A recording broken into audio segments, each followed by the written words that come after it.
قائد اعظم محمد علی جناح رحمۃ اللہ علیہ نہ صرف مسلمانوں کے لیے ایک آئیڈیل اور بہترین لیڈر ثابت ہوئے بلکہ ہندوستان کے ساتھ ساتھ پوری دنیا قائد اعظم محمد علی جناح کی ذہانت اور سیاست کو خوب سراہتی تھی اور اس ذہانت کو آج بھی تسلیم کیا جاتا ہے، کیونکہ قائد اعظم محمد علی جناح نے نہ صرف مسلمانوں کے لیے ایک آزاد ریاست کا انتخاب کرتے ہوئے پاکستان بنایا بلکہ پاکستان حاصل کرنے کی جدوجہد کے ساتھ ساتھ گاندھی کے ہندوستان کی آزادی کے لیے نصیب کھول دیے۔ خدا نخواستہ اگر اس وقت قائد اعظم محمد علی جناح بر صغیر ہند کے مسلمانوں کی آواز نہ بنتے تو آج پاکستان ایک آزاد ریاست نہ ہوتا اور یہاں بر صغیر ہند میں آج بھی انگریزوں کی ظالمانہ حکومت ہوتی اور ہم انگریزوں کے بدترین غلام۔ قائد اعظم محمد علی جناح اور اللہ کے اس احسان پر کمنٹ سیکشن میں الحمدللہ اور پاکستان زندہ باد ضرور لکھیے گا۔ دوستو، قائد اعظم محمد علی جناح نہ صرف بہترین ذہانت کے مالک تھے بلکہ قائد اعظم محمد علی جناح اپنے دور کے حسین و جمیل، خوبصورت اور دلکش دکھنے والے پرکشش نوجوان تھے،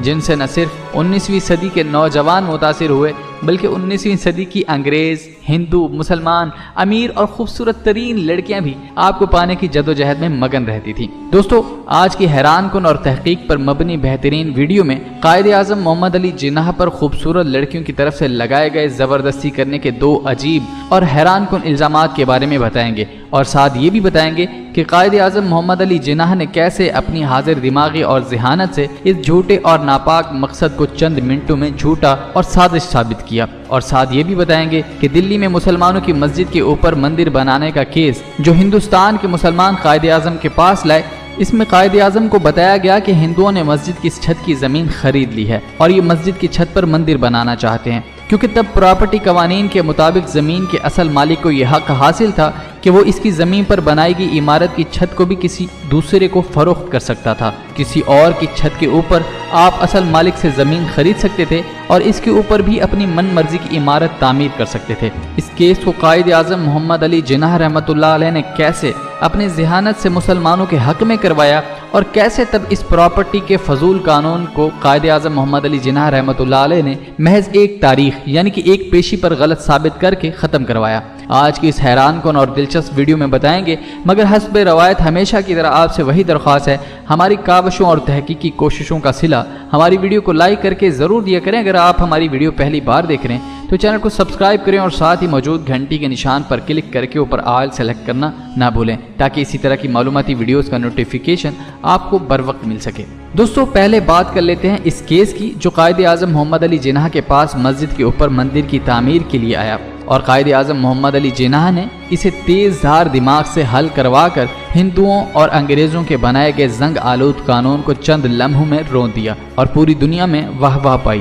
مسلمانوں کا ایک پریشان گروہ قائد اعظم محمد علی جناح کے چیمبر میں آتا ہے اور اس کے معززین پریشان حالت میں کہتے ہیں، علی جناح صاحب، ہم مسلمانوں پر ایک اور قیامت ٹوٹ پڑی ہے۔ آپ کا بہت نام سنا ہے، آپ ہر چیز میں ہر کیس کو اپنی مہارت کے ساتھ حل کرتے ہیں۔ اس کیس نے ہمیں ہندوؤں اور اس افسردہ نظام کے ساتھ الجھا رکھا ہے۔ قائد اعظم محمد علی جناح نے سب کو اپنے چیمبر میں بٹھایا اور ٹھنڈا پانی پیش کیا، کہا کیس کی تفصیل بیان کریں مگر پہلے پانی پی لیں اور اس کے بعد ضروری کاغذات جمع کروائیں۔ ان میں سے ایک شخص اٹھا اور کیس کی تفصیل بیان کرنے لگا، جس میں اس نے کہا، جناب، ہم نے اے بی سی سے مسجد کی تعمیر کے لیے جگہ خریدی جس کی لمبائی اے بی سی ہے اور سطح زمین سے اونچائی 18 فٹ تک مالک کے ساتھ معاہدہ ہوا اور اسے رقم ادا کی گئی۔ 18 فٹ اونچائی تک عمارت کی تعمیر کے بعد مزید اوپر مکان یا تعمیرات بنانے کے لیے زمین کا اصل مالک ہندوستان کے قوانین کے مطابق کسی اور کو زمین فروخت کرنے کا حق رکھتا ہے، مگر ہندوؤں کو اس بات کی خبر ہوئی کہ مسلمانوں نے اس شخص سے یہ زمین سطح زمین سے 18 فٹ اونچائی تک مسجد کی تعمیر کے لیے خرید رکھی ہے، تو ٹھیک اسی زمین کے مالک کو ہندوؤں نے مسجد کی 18 فٹ تعمیر سے اوپر کا حصہ